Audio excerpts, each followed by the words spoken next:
ஈரானின் விதியைப் பற்றி இந்த போராட்டத்தில் ஈரானின் விதி என்ன?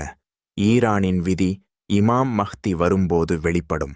இமாம் என்று சொன்னால் அது இமாம் மஹ்திதான். இமாம் மஹ்தி அலைஹி சலாம் வந்தபோது அவர் சியாஹ் அல்லது சுன்னி அல்ல. சியாஹ்கள் சொல்வது நான் முஸ்லிமாகவே இருக்கிறேன் என்றதுதான் இமாமின் நிலை. இமாம் வம்சாவளி பிரிவுகளுக்கு உட்படாதவர். இமாம் முதலாம் கலீபா அபூ பக்கர் சித்திகை கண்டு அவரை அன்புடன் ஏற்றுக்கொள்கிறார். அதனால் இமாம் சியாஹ் அல்ல.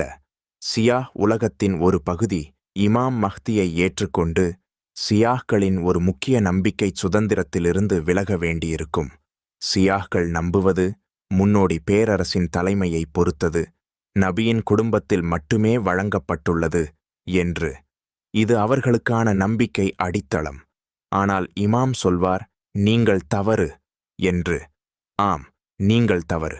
அதனால் சியாஹ் உலகத்தின் ஒரு பகுதி இமாமை பின்பற்றும், மற்றொரு பகுதி மறுப்பார்கள்.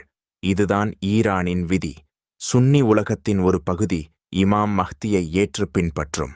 ஆனால் மற்றொரு பகுதி சொல்லும், அவர் தீவிரவாதி என்று.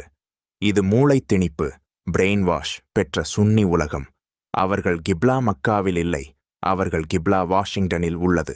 அவர்கள் முழுக்க முழுக்க இஸ்ரேலுக்கு உடன்படியாக இருக்கின்றனர். அடுத்த கேள்வி,